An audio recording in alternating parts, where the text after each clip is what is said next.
So hi everyone, welcome back and today we are going to start with this question number 6 net income approach से related ये question है। अब ये net income approach कहाँ से हमने सीखा था, पहले मैं आपको ये बता देता हूँ कि कैपिटल स्ट्रक्चर की थेरीज में 4 थेरी हमने देखनी है। 2 थेरी ऐसा बोलती है कि कैपिटल स्ट्रक्चर से कंपनी की वैल्यू बदलती है, 2 थेरी ऐसी बोलती है कि कैपिटल स्ट्रक्चर से कंपनी की वैल्यू नहीं बदलती। हम पहले देखेंगे capital structure relevance theory. Capital structure relevance theory मतलब कैपिटल स्ट्रक्चर को ऊपर नीचे करने से, इक्विटी को बढ़ाने कम करने से, डेट को बढ़ाने कम करने से कंपनी की वैल्यू पे फर्क पड़ता है। रिलेवेंस थ्योरी यानी कि फर्क पड़ता है। उसमें सबसे पहली थ्योरी है नेट इनकम अप्रोच और इस वाले लेक्चर में हम उसके बारे में देखेंगे। So please focus on this thing. As per the net income approach, question पढ़ेंगे मेरे साथ में। As per the net income approach explain कीजिए कि किस तरह से कैपिटल स्ट्रक्चर के डिसीजन अफेक्ट करते हैं weighted average cost of capital, thereby affecting the value of the firm as well as the market prices of the share. So एक second में थोड़ा सा सरक जाता हूँ। नेट इनकम अप्रोच से हिसाब से बताइए कि किस तरह से कैपिटल स्ट्रक्चर से रिलेटेड जो आपके डिसीजन होते हैं ये अफेक्ट करते हैं weighted average cost of capital को, यानी कि डेट और इक्विटी का प्रोपोर्शन ऊपर नीचे करने से क्या WACC चेंज होगा? यस सर, होगा। और WACC चेंज हुआ तो value of the firm change होगी as well as the market prices of the share. तो ये पूरी कहानी है, ये आप पढ़ना चाहे आप पढ़ लो। मैं आपको पढ़ पढ़ के नहीं समझा रहा हूँ, मैं आपको इसका मतलब समझा देता हूँ। और आप अगर ऑलरेडी पढ़ चुके होंगे तो वही चीज़ वापस अब आप मुझसे सुनने वाले हैं। सबसे पहली चीज़ तो ध्यान देंगे आप, ठीक है।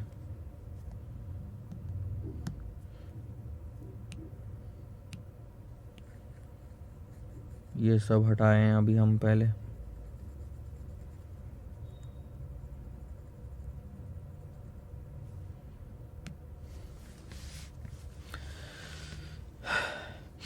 Value of the firm is equal to EBIT, या हम अभी सिर्फ नेट इनकम लिखेंगे। अच्छा, फर्म लिख दिया है तो हम EBIT लिख सकते हैं, डिवाइडेड बाय WACC। यही मैंने लिखा था कहीं तो ऊपर में, याद होगा अगर आपको लास्ट लेक्चर में मैंने बताया था ये चीज़।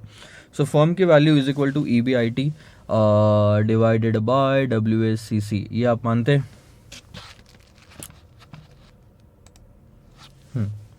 सो EBIT डिवाइडेड बाय WACC होता है। अब लेट्स टेक एन एग्जाम्पल कि अगर अर्निंग होती 100 और WACC होता 10 तो वैल्यू कितनी होती? 1000। ये आप मानते हैं? हाँ सर, मानते हैं। अब क्वेश्चन में पहले क्या लिखा हुआ, मतलब जो मेन मुद्दा है अपना क्या बोलता है, वो ये बोलता है कि सर क्या कॉस्ट ऑफ कैपिटल बदलने से फर्म की वैल्यू बदलती है? तो हाँ सर, बदलती है। करके देख लो, 100 डिवाइडेड बाई 20 करोगे तो 500 आ गई, वैल्यू बदलती है। और एक चीज़ ध्यान में रखने लायक है आपको यहाँ पे इन दोनों से, अगर WACC बढ़ा तो कंपनी की वैल्यू गिरेगी, WACC गिरा तो कंपनी की वैल्यू बढ़ेगी। आप लेके देख लो वापस से। अगर आप यहाँ पे 1000 लेते हैं और यहाँ पे 0.05 लेते हैं तो आंसर आएगा आपका, सॉरी 1000 नहीं, 100 की जगह 100 ही रहने दो, ये नहीं बदलेंगे। कॉस्ट ऑफ कैपिटल अगर हम कम कर देते हैं तो वैल्यू 2000 हो जाती है। यानी कि आपका खर्चा कंपनी का जितना कम होएगा, कॉस्ट कैपिटल पे कम से कम लगेगी, उतनी ज़्यादा से ज़्यादा वैल्यू होगी। सो एक चीज़ यहाँ से डिसीजन हम निकाल सकते हैं, सर कभी भी कंपनी की कॉस्ट ऑफ कैपिटल कम से कम होना चाहिए, कंपनी के लिए बहुत अच्छा है, उसकी वैल्यू बढ़ेगी। सो ये हमने कंक्लूजन यहाँ से निकाल लिया। अब मुद्दा क्या आता है, ध्यान दो। मैं बोलता हूँ इस चीज़ पे फोकस करो, WACC पे। ये WACC कैलकुलेट कहाँ से होता है? WACC कैलकुलेट करने के कई तरीके हैं। इक्विटी और डेट हम मान के चलेंगे, अजम्पशंस में हमने लिया था कि 2 ही तरह का होता है। लेट्स से 100 रुपये का इक्विटी, 100 रुपये का डेट है। और एक चीज़ ध्यान दीजिए, इक्विटी ज़्यादा रिस्की होता है डेट से। मार्केट में इक्विटी ज़्यादा रिस्की होता है डेट से। डेट यानी कि नॉर्मल तरह का लोन जो हम बैंक से उठा सकते हैं, या डिबेंचर जो हम शेयर होल्डर्स, डिबेंचर होल्डर्स को देते हैं। सो जनरली कभी भी अगर आप कॉस्ट ऑफ कैपिटल निकालोगे, ठीक है कॉस्ट ऑफ कैपिटल अगर आप निकालोगे तो इक्विटी की कॉस्ट हमेशा ज़्यादा होती है और डेट की कॉस्ट कम होती है कभी भी, ठीक है। ये नॉर्मल रूल है और मैक्सिमम प्रैक्टिकल लाइफ में यही होता है। आपको बहुत कम ऐसा मिलेगा कि डेट की कॉस्ट ज़्यादा है इक्विटी से, ठीक है। अब आप वेट ले लो, वेट अगर लोगे तो वेट है 0.50 क्योंकि हमारे पास में 200 है, 100 में से 200 0.50, 100 में से 200 0.50। सो कॉस्ट इंटू वेट अगर आप करोगे तो 10% और ये 7 यानी कि 17% हमारा WACC आ रहा है। अभी मैं मान के चल रहा हूँ कि 14% जो है ये ऑलरेडी 1 माइनस टैक्स करने के बाद की फिगर है, तो 1 माइनस टैक्स अभी और नहीं करना। ये एक तरीका हो गया, कॉस्ट ऑफ कैपिटल आपका 17% आया, ठीक है। अब वापस से मैं WACC निकाल रहा हूँ, ध्यान देंगे आप। इक्विटी और डेट, हम टोटल कैपिटल उतना ही रखते हैं और डेट की अमाउंट बढ़ा देते हैं। सो अब प्रोपोर्शन मैंने बदल दिया, अगर आप ध्यान दोगे तो 50 और 150 किया है। कॉस्ट ऑफ कैपिटल हम मान के चलते हैं सेम रहेगा क्योंकि उसमें कोई दिक्कत नहीं है। वेट अब बदल गए, वेट ये 0.25 और ये हो गया 0.75, और अगर अब कैलकुलेट करोगे तो 0.25 इंटू 20 इज 5 और 0.75 इंटू 14 अगर आप देखोगे तो कितना आता है 10.5, और अगर टोटल देखोगे तो 15.5%। इससे क्या कंक्लूजन आप निकाल सकते हो? पहली चीज कि सर डेट, WACC और वैल्यू, यहाँ हमने क्या लिया था, सिर्फ WACC और वैल्यू। इसके पहले मैं अब एक और कॉलम डाल देता हूँ डेट का। डेट का अमाउंट आप देखोगे तो आपने पहले 100 से 150 किया है। अगर आप डेट बढ़ाते हो तो आप देखो आपकी WACC बढ़ी है या कम हुई है। डेट हमने पहले से बढ़ाया लेकिन WACC हमारी पहले से कम हुई है। पहले हमारा 17% था, अब हमारा 15.5% है, यानी कि WACC गिरा। और अगर WACC गिरा तो कंपनी की वैल्यू बढ़ेगी, यही हमने यहाँ पे लिखा, WACC अगर गिरा तो कंपनी की वैल्यू बढ़ेगी। इसका उल्टा भी सही रहेगा, अगर डेट गिरा तो WACC बढ़ेगा और कंपनी की वैल्यू गिरेगी। कुछ सेंटेंसेस है जो मैं आपको बताना चाहूंगा यहाँ पे। An increase in the financial leverage, यानी कि डेट की वैल्यू अगर बढ़ती है, it will lead to decline in the weighted average cost of capital. Decline हुआ था कि नहीं हुआ था? And while the value of the firm as well as market price of the ordinary share will increase. Debt बढ़ा, WACC गिरा और company की वैल्यू बढ़ी। सेम चीज कॉन्वर्सली, डिक्रीज इन द लिवरेज मतलब डेट अगर कम हुआ तो इंक्रीज होगा WACC और डिक्लाइन आएगा वैल्यू में as well as the market price of the share. अरे market price of the share आप कैसे निकालते हो? आपको पता है क्या मार्केट प्राइस कैसे निकालते हैं शेयर की? Sir market price is equal to value divided by number of share. Value बढ़ी तो मार्केट प्राइस बढ़ती है, सेम। सो अगर आप इसके आगे मार्केट प्राइस का भी लगाना चाहोगे तो वो ऐसे ही आएगा जैसे वैल्यू है। ये है आपका net income approach. Net income approach क्या बोलता है सर? ये सारी चीजें और इसके साथ साथ एक दो क्वेश्चन है जो हम कवर अप करेंगे, ध्यान देंगे। Thus, under the net income approach, the value of the firm and the market price of the share will be maximum when the WACC will be minimum. ध्यान देंगे, मैंने क्या बोला? WACC जितना नीचे गिरते जाएगा उतना ऊपर वैल्यू बढ़ती जाएगी। तो एक सेंटेंस क्लियर यहां बनता है कि सर WACC कम से कम रहेगा तो maximum value of the firm maximum होगी। अगर क्वेश्चन कोई पूछता है कि सर कंपनी की वैल्यू सबसे ज्यादा कब होगी, तो आप आंसर क्या करोगे? जब WACC कम होगा। जब हमारा खर्चा कम से कम होगा तो सर वैल्यू सबसे ज्यादा होगी। ध्यान देंगे अब। On point to remember is that in both, अच्छा ये लास्ट वाला जो पॉइंट आप पढ़ो। On point to remember is that in both the above situation it is assumed that KE and KD do not change with the leverage. मतलब cost of equity, cost of debt बदलता नहीं है, ये assumption लेना पड़ेगा। Next question पे ध्यान देंगे आप। नेक्स्ट क्वेश्चन क्या बोलता? How under the net income approach the firm can increase its total value. बहुत ही सिंपल, ये हम ऑलरेडी देख चुके हैं। टोटल वैल्यू कब इंक्रीज होगी? जब WACC गिरेगा। Under the net income approach the firm value of the firm and market price of the share will be maximum when WACC is minimum. Same answer.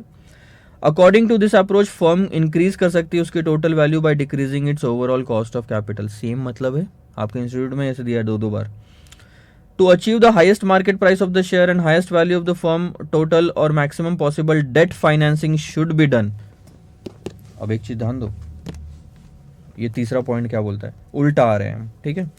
अगर हम sentence क्या बोलते हैं, अगर हमको मैक्सिमम प्राइस चाहिए कंपनी की तो मिनिमम डब्ल्यूएसीसी चाहिए, और ये कब अचीव हो सकता है, जब कंपनी में डेट की अमाउंट आप बढ़ाओगे। सो कैपिटल स्ट्रक्चर में डेट बढ़ाते जाओ बढ़ाते जाओ बढ़ाते जाओ, डब्ल्यूएसीसी कम होते जाएगा कम होते जाएगा कम होते जाएगा, और कंपनी की वैल्यू बढ़ती जाएगी बढ़ती जाएगी बढ़ती जाएगी।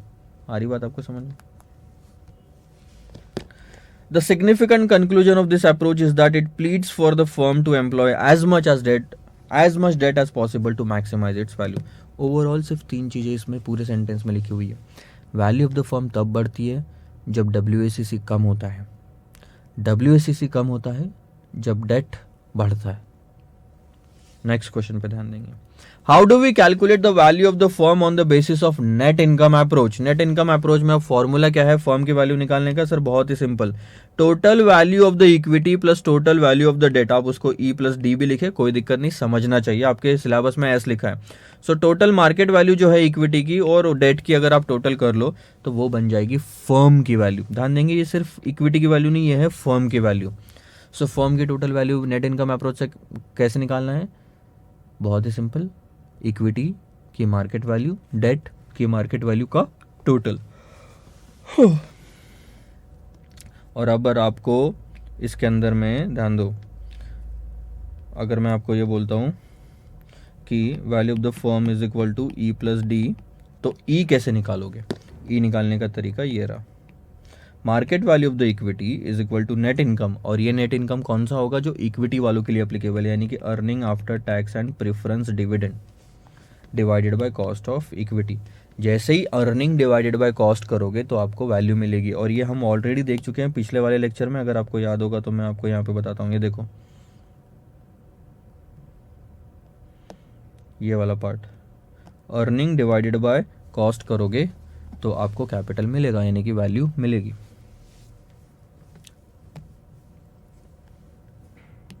तो ये वाला पार्ट भी हमारा यहीं पे खत्म होता है। छोटे छोटे क्वेश्चन है, 9 क्वेश्चन खत्म हुए। लास्ट वाला पार्ट देखो, सबसे इसके पहले वाला क्वेश्चन बोलता था कि इक्विटी की वैल्यू कैसे निकालोगे। तो हमने बोला कि सर इक्विटी की अर्निंग न्यूमरेटर में रख दो, इक्विटी की कॉस्ट डिनोमिनेटर में रख दो, तो इक्विटी की वैल्यू मिल जाएगी। अब अगर मैं वही क्वेश्चन आपसे पूछूं कि सर फर्म की वैल्यू कैसे निकालोगे आप, फर्म की वैल्यू कैसे निकालेंगे? तो एक तो ई प्लस डी तो बताया ही बताया, लेकिन इनकम से निकालना है तो कैसे निकालोगे? Net income divided by overall cost of capital. Firm की वैल्यू निकालना है तो फर्म की इनकम ऊपर रखो, और फर्म की इनकम को हम क्या बोलते हैं? ईबीआईटी। और फर्म की कॉस्ट को हम क्या बोलते हैं? Overall cost of capital. तो फर्म की वैल्यू आ जाएगी, ठीक है। अब अगर इन्हीं डेटा के साथ में आपको ये बोला गया कि sir overall cost of capital कैसे निकालोगे, तो ये केओ जो है उसको इधर भेज दो और वैल्यू ऑफ द फर्म को उधर लेके आ जाओ, तो आपका फॉर्मूला बनेगा K O is equal to EBIT divided by value of the firm. अगर आप ऐसे भी करते हैं तो आपकी सारी चीज़ें आ जाएगी। यानी कि मैं एक ही चीज़ से 3 आंसर तो निकाल ही सकता हूँ, ये तो आपको मतलब इतना सा कॉमन सेंस तो लगेगा ही कि वैल्यू ऑफ द फर्म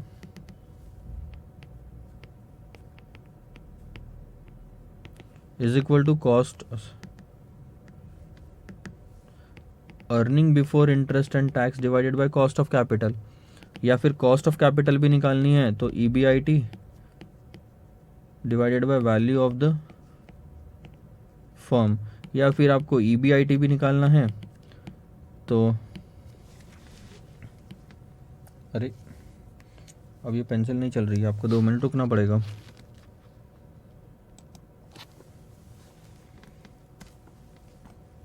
थोड़ा सा होल्ड करो, मैं आपको बोलता हूँ, आप लिखते जाओ। जो ईबीआईटी अगर आपने लिखा होगा तो ईबीआईटी कैसे निकाल पाओगे आप? Value of the firm into cost of capital करके। 2 मिनट होल्ड करते हैं जब तक हमारी पेंसिल चार्ज नहीं हो जाती।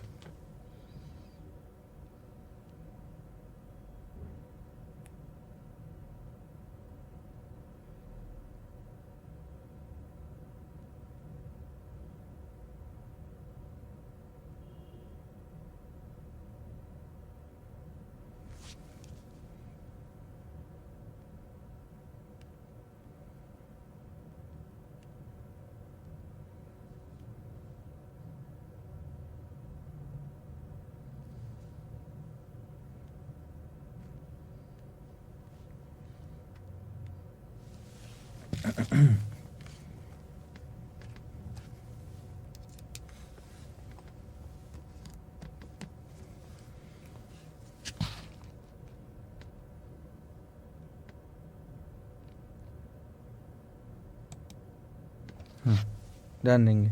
सो EBIT, अरे ये चलना क्यों बंद हो गया?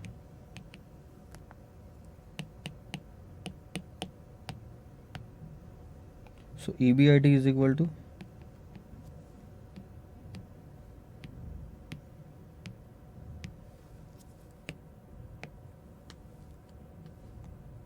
होल्ड करो,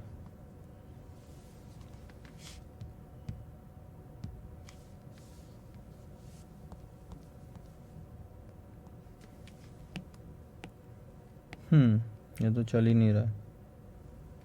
चलो ठीक है, अभी फ़िलहाल के लिए आप लिख लो, मैं देखता हूँ उसको। EBIT is equal to value of the firm into cost of equity. आप ये ट्रांसफ़र करके देखो, आपको पता चल जाएगा।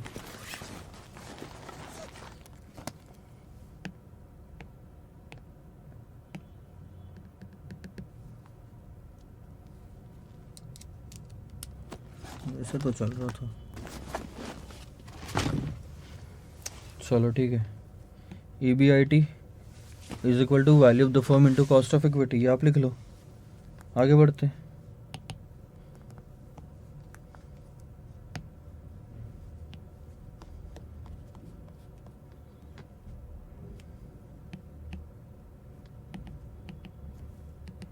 दो मिनट का प्रॉब्लम रहता है बस। तो ये भी हो गया, 10 हो गए, 10 क्वेश्चन हो गए हमारे। और आखिरी में क्या है सर, अब ये ट्रेडिशनल अप्रोच की बात कर रहे हैं। Explain traditional approach used to explain the capital structure theory, इसको भी हम देखेंगे। यार अगर आप ये पढ़ भी लो ना तो that will be sufficient, because traditional approach आपको ना एग्ज़ाम में काम का है और इतना कोई इम्पोर्टेंट है भी नहीं। सो जैसे कि मैंने स्टार्टिंग में कहा था कि हम कुछ कुछ चीज़ें छोड़ के चल सकते हैं। तो देखो मैं आपको बताता हूँ, एक बार ये पढ़ लो, कुछ दिक्कत हो तो बाद में पूछ लेना। ये वाला आइटम आप पढ़ लो, ट्रेडिशनल अप्रोच वाला, और ये वाला आइटम आप पढ़ लो, सेम ऐसे ही है आधा तो।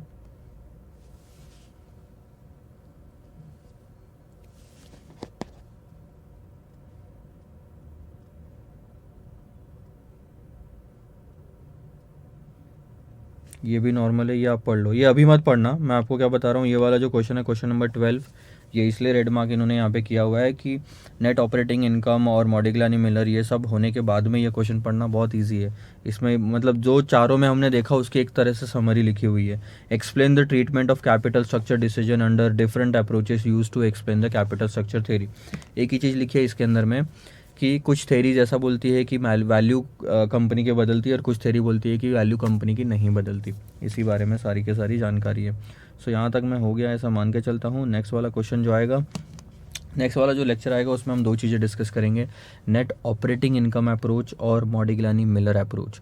ये दोनों ऐसी थेरी है जो बोलती है कि कंपनी की वैल्यू नहीं बदलती, और या कैपिटल स्ट्रक्चर जो है कंपनी का कितना भी आप बदल लो उससे कोई फ़र्क नहीं पड़ता, दे आर इर्रिलेवेंट।